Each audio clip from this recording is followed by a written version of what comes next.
اعوذ باللہ من الشیطان الرجیم بسم اللہ الرحمن الرحیم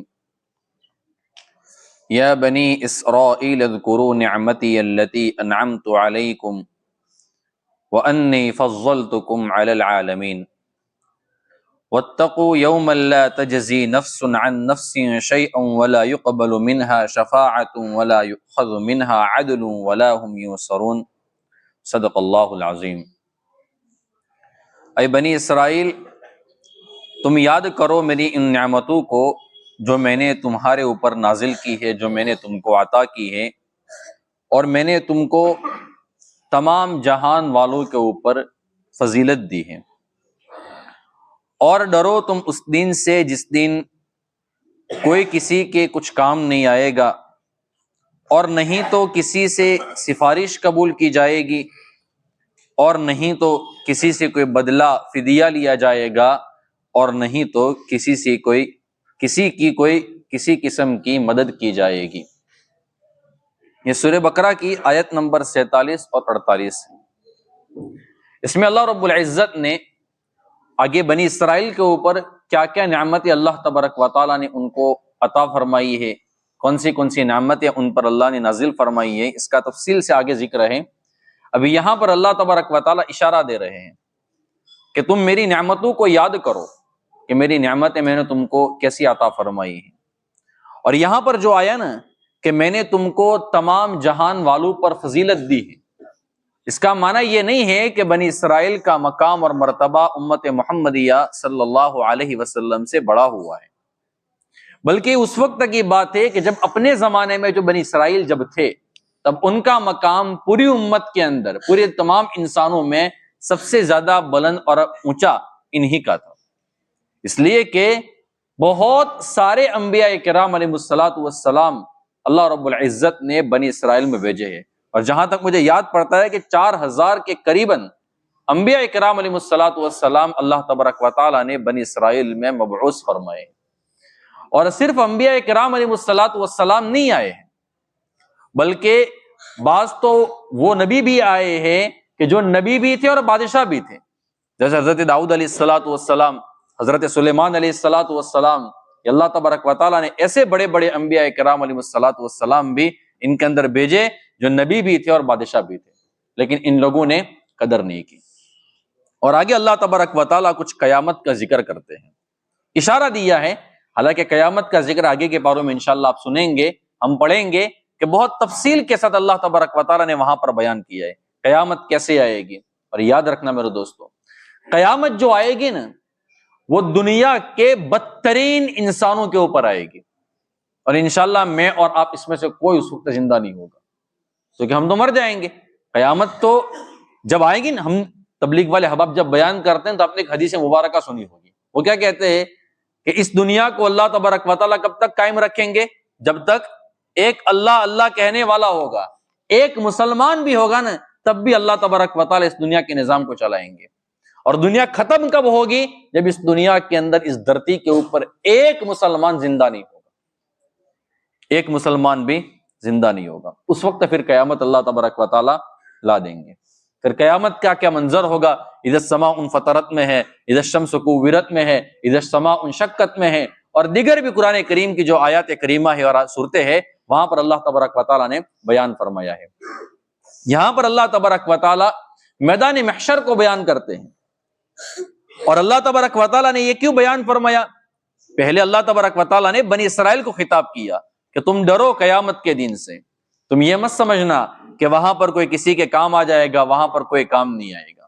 تم یہ سمجھتے ہو کہ کوئی سفارش کر لے گا تو وہاں پر کوئی سفارش کرنے والا بھی نہیں ہوگا، اور اگر تم یہ سمجھتے ہو کہ ہم فدیہ دے دیں گے، ہم مال وغیرہ دے دیں گے اور اپنے آپ کو عذاب سے چھڑا لیں گے، تو یہ بھی نہیں ہوگا، اور وہاں پر کسی کو کوئی مدد کرنے والا بھی نہیں ہوگا۔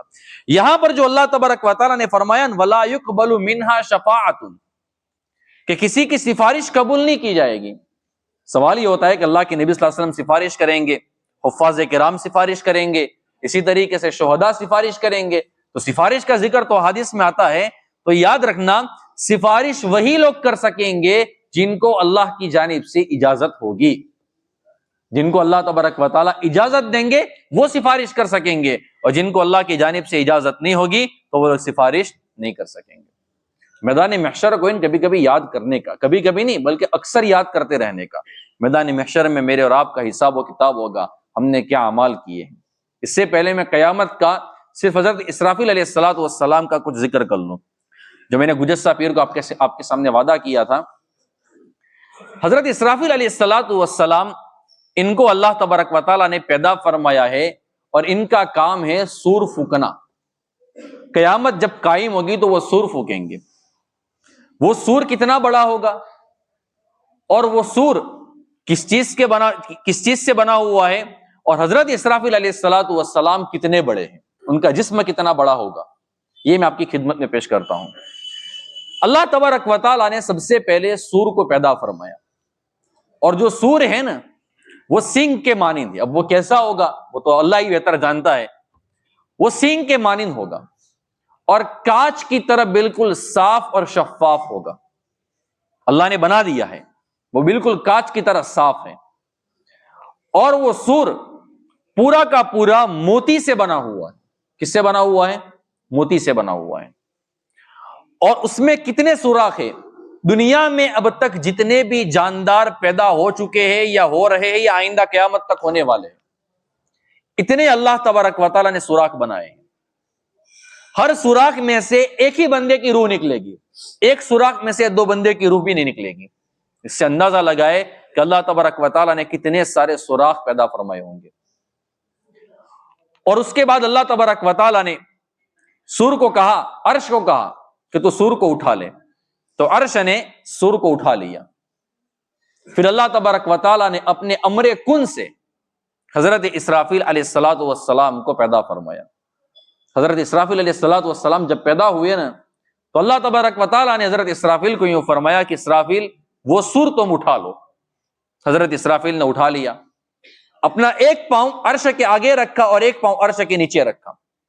یاد رکھنا عرش جو ہے نا بعض روایتوں کے مطابق جو عرش کے جو اٹھانے والے جو فرشتے ہیں اس میں سے ایک حضرت اسرافیل علیہ السلام بھی ہے، اور حضرت اسرافیل علیہ السلام بالکل سور کو لے کر تیار بیٹھے ہیں۔ اور جب سے اللہ تبارک و تعالیٰ نے پیدا فرمایا ہے تب سے لے کر آج تک ایک پل کے لیے انہوں نے اپنی آنکھ کو یوں تک نہیں کیا ہے۔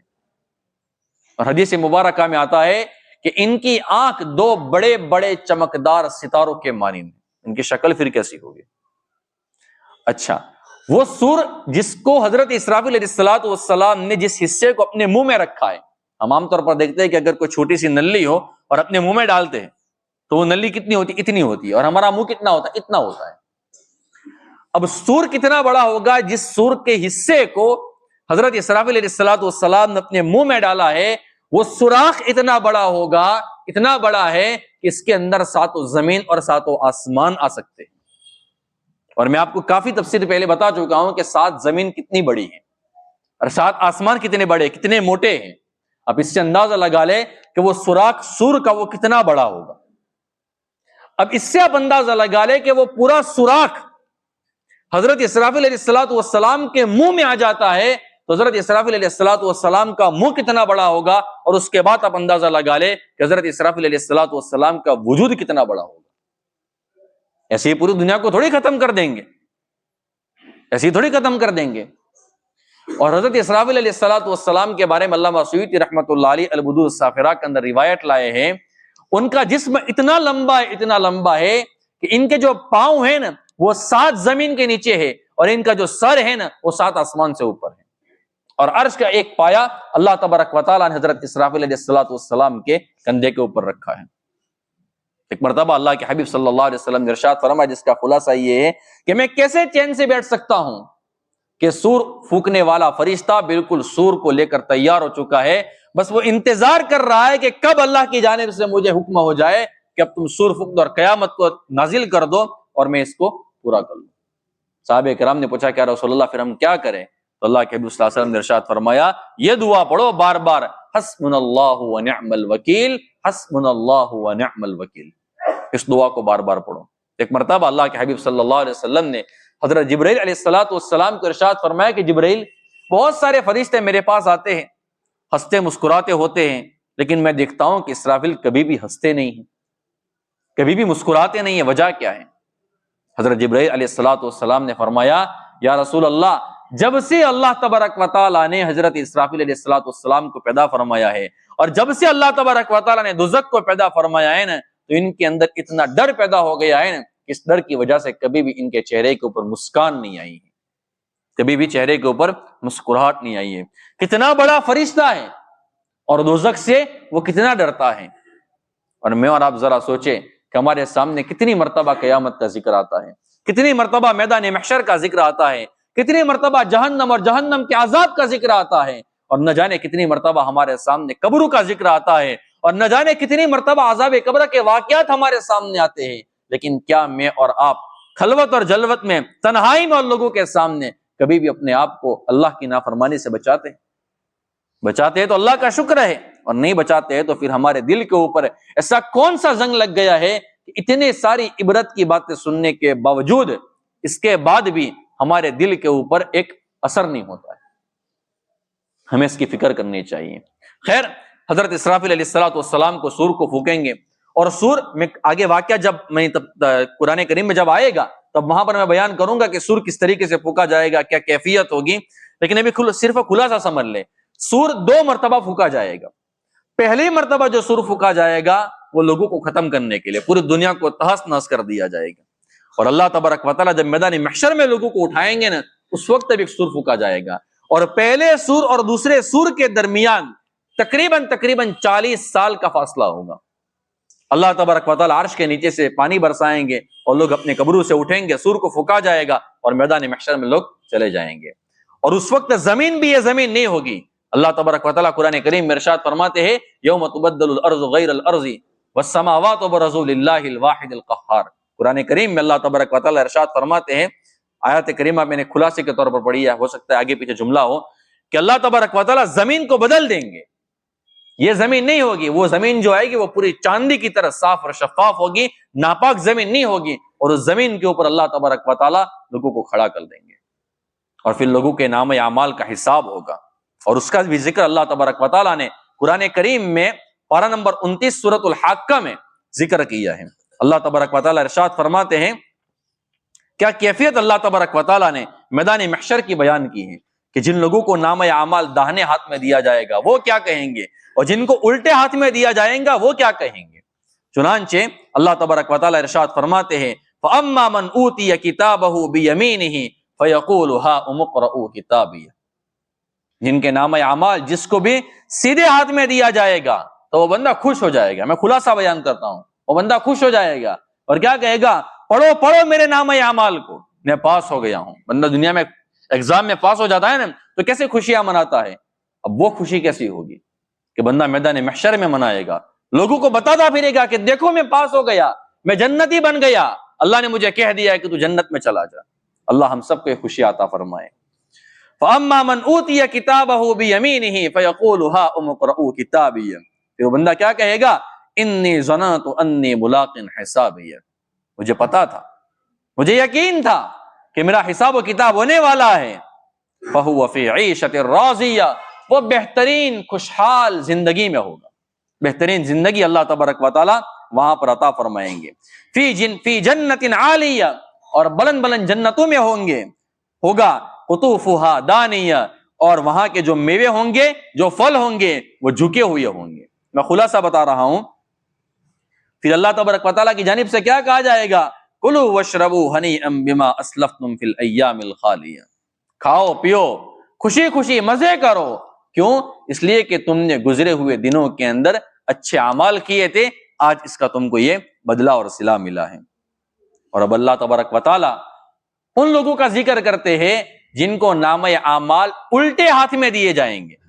اللہ ہم سب کی حفاظت فرمائے، اور اللہ سے دعا کرتے رہنے کا، اللہم حاسبنی حسابا یسیرا، اے اللہ ہمارے حساب و کتاب کو آسان کر دینا۔ بلکہ اللہ تبارک و تعالیٰ سے کیا دعا کرنے کی کہ اللہ ہمیں تو بغیر حساب و کتاب جنت میں اول وہلے میں داخلہ نصیب فرما۔ اللہ ہم سب کو عطا فرمائے۔ جن کو الٹے ہاتھ میں دیا جائے گا وہ کیا کہیں گے، وَأَمَّا مَنْ أُوتِيَ كِتَابَهُ بِشِمَالِهِ فَيَقُولُ يَا لَيْتَنِي لَمْ أُوتَ كِتَابِيَهْ، جس بندے کو الٹے ہاتھ میں نام اعمال دیا جائے گا وہ کیا کہے گا یہ کاش مجھے میرا نامہ اعمال دیا ہی نہ جاتا تو بہتر ہوتا. فلم ادری ما حسابیہ، میں جانتا ہی نہیں کہ میرا رزلٹ کیا ہے، میرا حساب و کتاب کیا ہے. یا لیتہا کانت القاضیہ، یہ کاش جو میری موت پہلے آئی تھی نا وہی میرا خاتمہ کر دیتی، یعنی میں دوبارہ گویا کہ زندہ ہی نہ ہوتا تو بہتر ہوتا. لیکن یہ تو اٹل بات ہے، دوبارہ بندے کو زندہ تو ہونا ہے.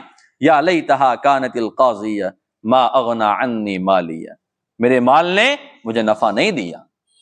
ہلک عنی سلطانیہ، میرا جو زور جو پاور تھا نا وہ سارا کا سارا ختم ہو گیا، چلا گیا. خذوہ فغلوہ ثم الجحیم صلوہ، اللہ تبارک و تعالیٰ فرشتوں کو کہیں گے پکڑو ان کو اور ان کے گلے میں توق ڈال دو. ثم الجحیم صلوہ، اور ان کو جہنم میں پھینک دو. ثم فی سلسلۃ ذرعها 70 ذراعا فاسلکوہ، اور ان کو زنجیریں ڈال دو، ان کے گلے ان کو زنجیریں پہنا دو. اور وہ زنجیریں کتنی بڑی ہوگی؟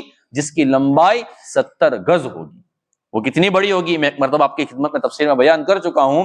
اور اس کا ایک کڑا اس زنجیر کا اتنا گرم ہوگا، اتنا گرم ہوگا، اتنا گرم ہوگا، اگر کسی پہاڑ پر رکھ دیا جائے نا تو پگھل کر سیدھا نیچے چلا جائے گا، پہاڑ کو پھاڑ دے گا، پہاڑ پگھل جائے گا، اتنا گرم ہوگا. اور اتنا وزنی ہوگا کہ تمام جنات اور انسان مل کر اس کو اٹھا بھی نہیں سکتے، ایسی زنجیر ہوگی. اور اس کو کس طریقے سے پہنایا جائے گا؟ منہ کے راستے سے داخل کیا جائے گا اور پاخانہ کے راستے سے نکالا جائے گا، لپیٹ دیا جائے گا اور ان کو جہنم میں پھینک دیا جائے گا. اب سوچو تو صحیح میرے دوستوں، یعنی جہنم میں ایک سیکنڈ کے لیے سکون نہیں ہوگا، ایک سیکنڈ کے لیے.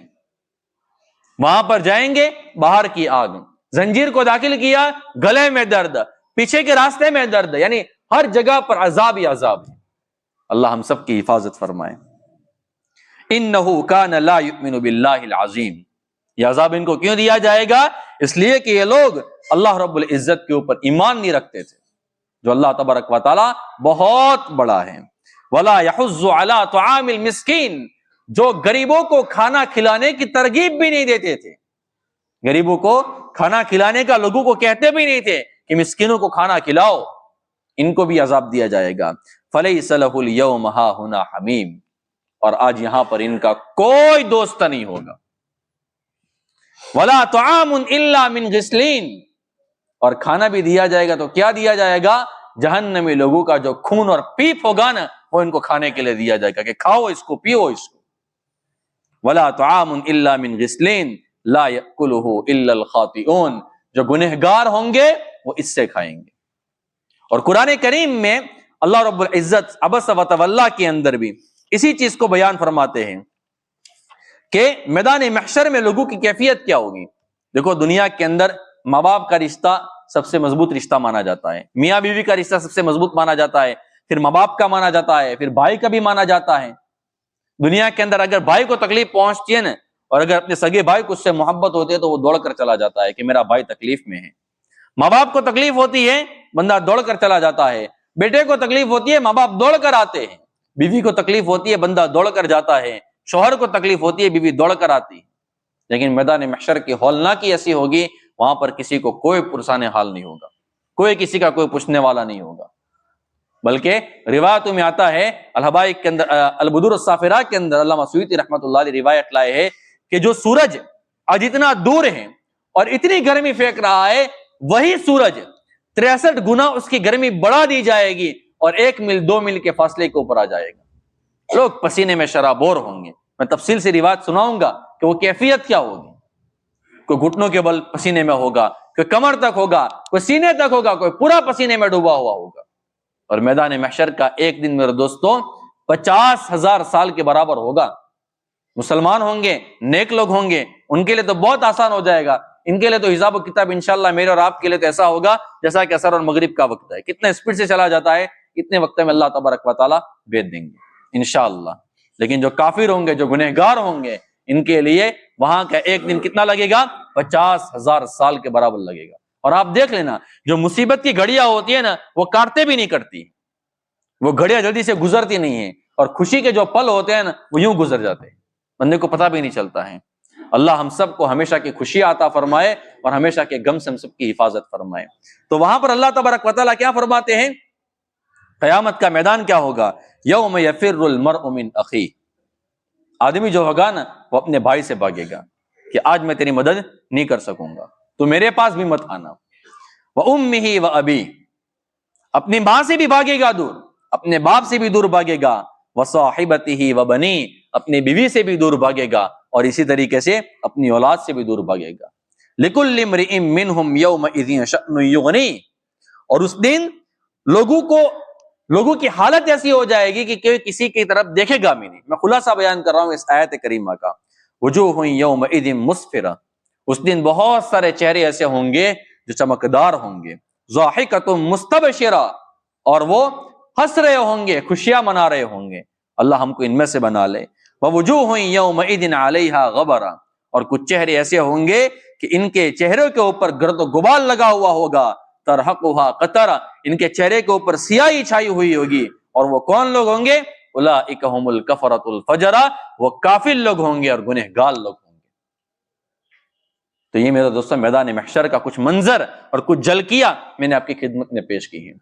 اب میں آپ کی خدمت میں کچھ اعمال پیش کرتا ہوں کہ وہ اعمال کرنے والے، وہ گناہ کرنے والے میدان محشر کے اندر کس کیفیت کے اندر پہنچیں گے، ان کو کس حال میں لایا جائے گا۔ یہ بھی کچھ ہی آپ کی خدمت میں پیش کرتا ہوں، باقی روایت اور بھی بہت ساری ہیں، لیکن پھر اس کو کبھی انشاءاللہ آپ کی خدمت میں بیان کریں گے۔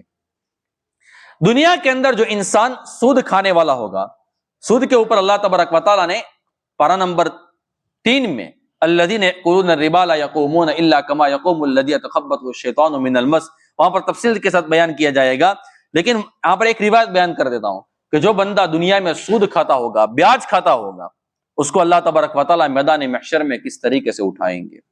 راوی حدیث حضرت عبداللہ ابن سلام رضی اللہ تعالیٰ عنہ ہے، فرماتے ہیں کہ قیامت کے دن نیک اور برے لوگ سب لوگ وہاں پر کھڑے ہو سکیں گے، یعنی اپنی جگہ سے اٹھ سکیں گے، لیکن جو سود خور ہوں گے وہ وہاں پر کھڑے بھی نہیں ہو سکیں گے، اور وہ کھڑے بھی ہوں گے تو کس طریقے سے کھڑے ہوں گے؟ جس کو شیطان نے چھو کر کھبتی بنا دیا ہو۔ آسان الفاظ میں ہم یہ کہہ سکتے ہیں کہ کسی بندے کو اگر پیرالائسس ہو جائے، اللہ نہ کرے لکوا لگ جائے، اور اس بندے کو کہا جائے کہ تو کھڑا ہو، تو اس کی کیفیت کیا ہوگی؟ کتنا مشکل سے وہ کھڑا ہو پائے گا۔ اس مشکل کے اندر وہ بندہ کھڑا ہوگا، اور وہ کون ہوگا؟ جو دنیا کے اندر سود کھانے والا ہوگا، بیاج کھانے والا ہوگا۔ اللہ تبارک و تعالیٰ اس گناہ سے میری، آپ کی اور پوری امت کی پوری حفاظت فرمائے۔ نمبر 2، بہت سی مرتبہ ہمارے رشتہ دار میں کوئی بچہ یتیم ہوتا ہے، کوئی بچی یتیم ہوتی ہے، تو ہم بہت سی مرتبہ کیا کرتے ہیں؟ اس کے مال کو کھا لیتے ہیں، اس کے باپ کی جو پراپرٹی ہوتے ہیں اس کو ہضم کر جاتے ہیں۔ یہ بہت بڑا جرم ہے، یاد رکھنا۔ اور اس کے اوپر عذاب کیا دیا جائے گا؟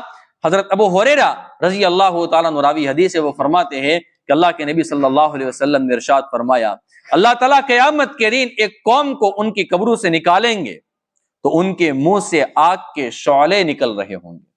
ہماری زبان کے اوپر اگر ایک لقمہ بھی گرم چلا جاتا ہے نا تو میرے دوستو ہم لوگ چیخ جاتے ہیں، ہم چلا جاتے ہیں، اس لقمے کو باہر نکال دیتے ہیں، اور اگر پورے آگ کے شعلے، آگ کے انگارے اگر ہمارے منہ کے اندر سے نکلیں گے تو کیفیت کیا ہوگی؟ پھر کتنی تکلیف ہوگی ہمیں۔ عرض کیا جائے گا یا رسول اللہ یہ کیوں ہوگا، اور یہ کون لوگ ہوں گے کہ جن کے منہ کے اندر سے اس طریقے سے آگ نکلے گی؟ تو اللہ کے نبی صلی اللہ علیہ وسلم نے ارشاد فرمایا کہ تم نے نہیں سنا؟ اللہ تبارک و تعالیٰ قرآن کریم میں ارشاد فرماتے ہیں، ان الذین یأکلون اموال الیتامی ظلما انما یأکلون فی بطونہم نارا وسیصلون سعیرا، جو لوگ کھاتے ہیں یتیموں کا مال ناحق طور پر، وہ لوگ اپنے پیٹوں میں آگ ہی بھر رہے ہیں، دنیا میں آگ کھاتے ہیں اور یہی آگ ان کے پیٹ کے اندر سے میدان محشر کے اندر باہر نکلے گی۔ اس لیے کبھی بھی کسی یتیم کا ایک پیسہ نہ کھائے، 1 روپیہ کبھی کسی یتیم کا نہیں کھانے کا۔ نمبر 3، جو انسان دنیا میں قرآن کریم کا حافظ ہوگا اور قرآن کریم کو بھول جائے گا، اس کو کیا عذاب دیا جائے گا؟ حضرت سعد بن عبادہ رضی اللہ تعالیٰ عنہ راوی حدیث ہے، وہ فرماتے ہیں کہ اللہ کے رسول صلی اللہ علیہ وسلم نے ارشاد فرمایا، جس شخص نے بھی قرآن کریم کو سیکھا پھر اس کو بھول گیا تو وہ اللہ تبارک و تعالیٰ کے سامنے اس حال میں پیش ہوگا کہ اس کو کوڑ کی بیماری لاحق ہوگی، اس کے جسم کے اوپر کوڑ ہوں گے۔ لیکن یاد رکھنا، اب کبھی کبھی بعض مرتبہ ایسا ہوتا ہے کہ لوگ ایسی وعید سن لیتے ہیں نا تو پھر کیا کہتے ہیں، یار میرا بچہ اگر میں نے حافظ قرآن بنا دیا اور وہ بھول گیا تو اس کو اس طریقے سے عذاب دیا جائے گا، اس لیے مجھے اپنے بچے کو حافظ قرآن نہیں بنانا ہے۔ تو میرے دوستو ایسی بات ہے کہ سوچنے کی نہیں، یاد رکھنا یہ اس وقت تک کی بات ہے کہ جس بندے نے قرآن کریم کو سیکھا، قرآن کریم کو حفظ کیا اور اس کے بعد بالکل وہ آوارہ بن گیا، گناہوں کے اندر اپنے آپ کو لگا دیا، قرآن کریم سے اس کا کوئی تعلق نہیں، دین سے کوئی تعلق نہیں، نمازوں سے کوئی تعلق نہیں، نہ قرآن کریم کو پڑھتا ہے، نہ قرآن کریم کی تلاوت کرتا ہے، نہ قرآن کریم کے اوپر عمل کرتا ہے، اور ایسا بندہ قرآن کریم کو بھول گیا تو اس کو عذاب دیا جائے گا۔ باقی جو بندہ قرآن کریم کی تلاوت بھی کرتا ہے، پارے بھی پڑھتا ہے، جتنا ہو سکتا ہے اتنا عمل بھی کرتا ہے، اور وہ بندہ اگر قدرتی طور پر بھول رہا ہے تو انشاءاللہ اس کو یہ عذاب نہیں دیا جائے گا۔ اس لیے کبھی بھی ایسی روایتوں کو سن کر اپنی ہمتوں کو پستہ نہیں کرنے گا کہ مجھے میرے بچے کو حافظ قرآن نہیں بنانا ہے۔ نمبر 4، ایسا انسان کہ جو بار بار ایک گناہ کرتا ہے۔ وہ گناہ کون سا ہے کہ مثال کے طور پر کوئی بزنس ڈیل ہوتی ہے، کوئی خرید و فروخت کی کوئی چیز نکی ہوتی ہے کہ میں یہ چیز بیچوں گا، آپ یہ چیز خریدیں گے، اور پھر بلا وجہ کوئی عذر نہیں ہے اور کہتا ہے کہ مجھے چیز نہیں دینی ہے، میں اپنی بیع کو توڑ رہا ہوں، اپنی خرید و فروخت کی جو ڈیل ہے نا اس کو میں ختم کر رہا ہوں، اس کو کیا عذاب دیا جائے گا؟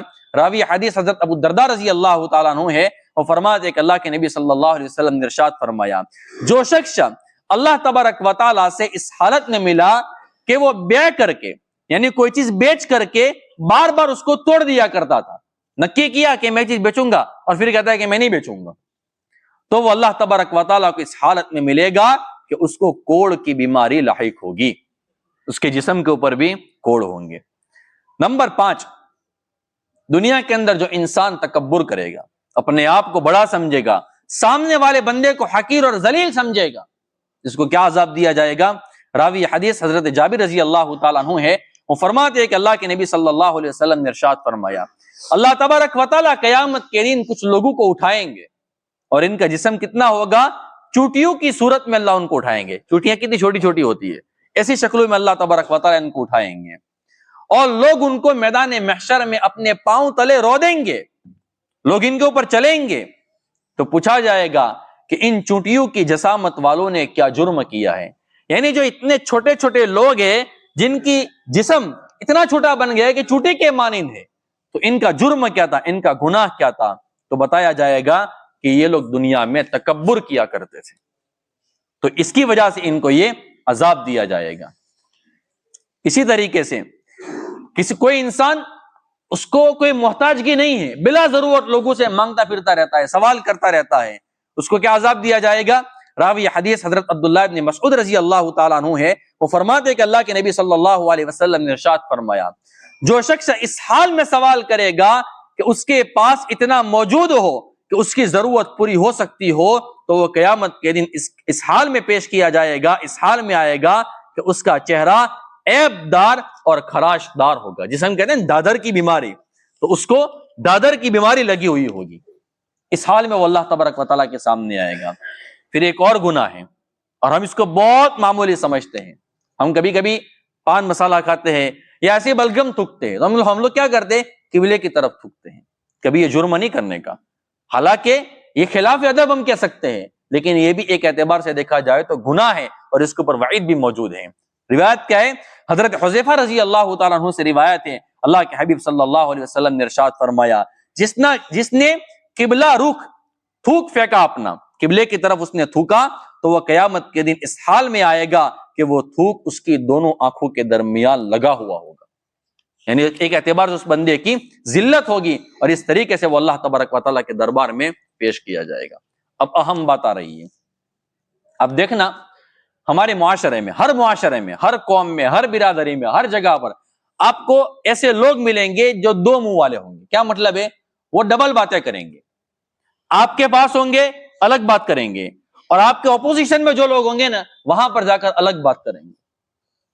ان کو کیا عذاب دیا جائے گا؟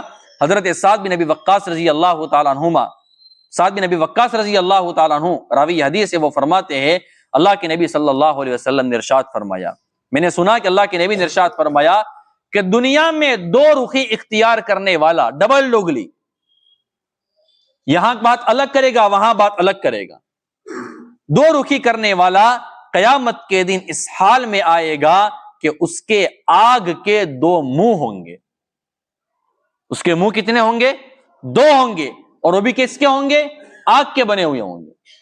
تو آپ اندازہ لگاؤ بندے کہ اگر پورا جسم اگر آگ کا بنا ہوا ہوگا تو اس کو کتنی تکلیف ہوگی.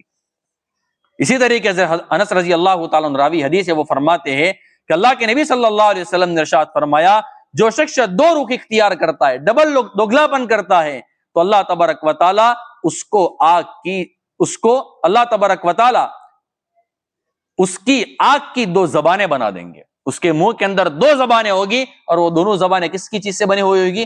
آگ کی بنی ہوئی ہوگی. تو اس کے منہ کے اندر اس بندے کو کتنی تکلیف ہوگی. اس لیے کبھی دوگلاپن نہیں کرنے کا, سنگل رہنے کا ہمیشہ. 2 بیویوں کے درمیان عدل و انصاف نہ کرنے والا ہوگا, اس کو کیا عذاب دیا جائے گا؟ سوال یہ ہوتا ہے کہ ہماری تو ایک ہی بیوی ہے, تو ایک بیوی کے ساتھ بھی انصاف کرنے کا, ورنہ وہاں پر بھی عذاب دیا جائے گا. حضرت ابو ہریرہ رضی اللہ تعالیٰ عنہ راوی حدیث ہے, وہ فرماتے ہیں کہ اللہ کے نبی صلی اللہ علیہ وسلم نے ارشاد فرمایا, جس کی 2 بیویاں ہو اور اس میں عدل و انصاف نہ کرتا ہو تو قیامت کے دن اس حال میں ہوگا کہ اس کی ایک جانب جھکی ہوئی ہوگی, اور ایک روایت میں آتا ہے کہ وہ ایک جانب گری ہوئی ہوگی اگر بیوی کا حق ادا نہ کیا. بہت سارے لوگ سوال کرتے ہیں کہ مولانا دوسری شادی کرنے کے لیے پہلی بیوی کی اجازت ضروری ہے؟ یاد رکھو, پہلی بیوی کی اجازت ضروری نہیں ہے, پہلی بیوی کا اعتماد اور بھروسہ ضروری ہے. اس کو یقین ہونا چاہیے کہ اگر میرا شوہر اگر دوسرا نکاح کرے گا تو میرا حق نہیں کھائے گا, ورنہ پھر دوسری شادی کے بارے میں سوچنے کا بھی نہیں, اگر حق ادا نہ ہو سکتا ہو تو.